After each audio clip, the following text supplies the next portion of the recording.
The Duke and Duchess of Cambridge recently returned from their 8-day tour of the Caribbean that included Belize, Jamaica and the Bahamas, but was met with PR gaffes and protests as a growing Republican sentiment continued to grow in the three Caribbean countries.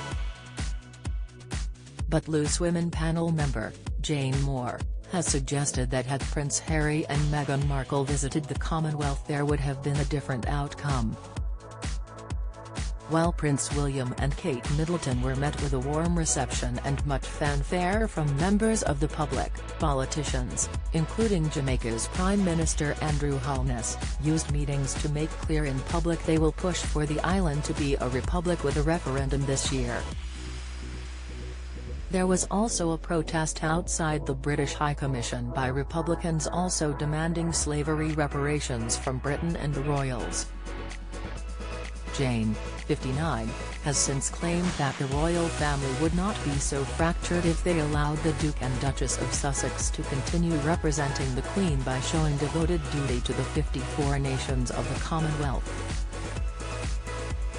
Writing in her latest column, the Loose Women panel member suggested that Prince Harry being forced to relinquish his position as Commonwealth Youth Ambassador must have stung. Earlier in the tour of Jamaica, Prince William tackled Britain's role in the transatlantic slave trade where he expressed his deep sorrow. Jane wrote in The Sun, in July 2020, while still in his role with the QCT, Harry told young leaders, "When you look across the Commonwealth, there is no way we can move forward unless we acknowledge the past."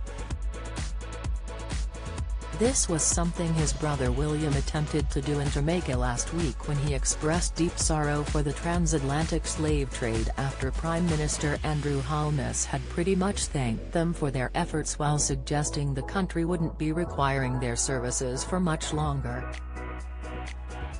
It was yet another jarring moment in a tour that, despite William's and Kate's best efforts and obvious popularity, wasn't the unqualified success the palace might have hoped for. The ITV favourite went on to say that Prince William sporting military regalia while standing atop a Land Rover was considered by some critics as old-fashioned, and she also addressed the photo captured the Cambridges shaking the hands of the public through a metal fence, which was met with criticism after a social media storm. Royal experts defended the pictures at the time, adding that they were tightly cropped, and were taken by a football field surrounded by mesh railings. The burning question is, if it had been Harry and Meghan in Jamaica, would the outcome have been different? Jane quizzed. The answer, I believe, is yes. The ITV broadcaster recalled the Sussexes' 10-day trip to South Africa in 2019 where she suggested the couple had adopted a more modern outlook using the example of Meghan standing on a tree stump and speaking candidly with the women in the Nyanga township. Paul McCartney pays emotional tribute to Foo Fighters' Taylor Hawkins' latest Rose Ailing Ellis wows in figure-hugging gown at RDS Program Awards pictures. Jada Pinkett Smith's sex fling posts cryptic update amid Oscars slap updates. She commented, "The crowd went wild and one can only assume that if she and Harry adopted the same approach on a tour to Jamaica, the reaction may well have been the same." Jane suggested that had the Queen considered Harry's suggestion to continue his role with the Commonwealth, many Jamaicans may have pressed pause on their desire to become a Republican state and remove Her Majesty as their head.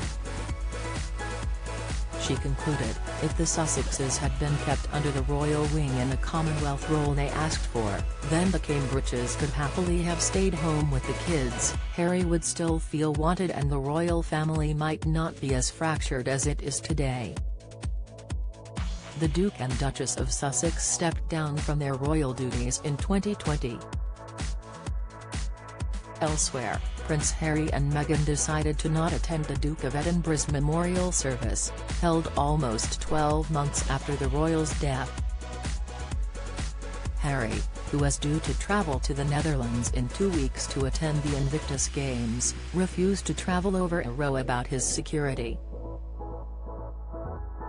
The Duke is pursuing a legal challenge against the Home Office after being told he would no longer be given the same degree of personal protective security when visiting from the US, despite offering to pay for it himself. Harry last returned to the UK 8 months ago to unveil the statue of his late mother Diana, Princess of Wales in London on July 1 with his brother Prince William.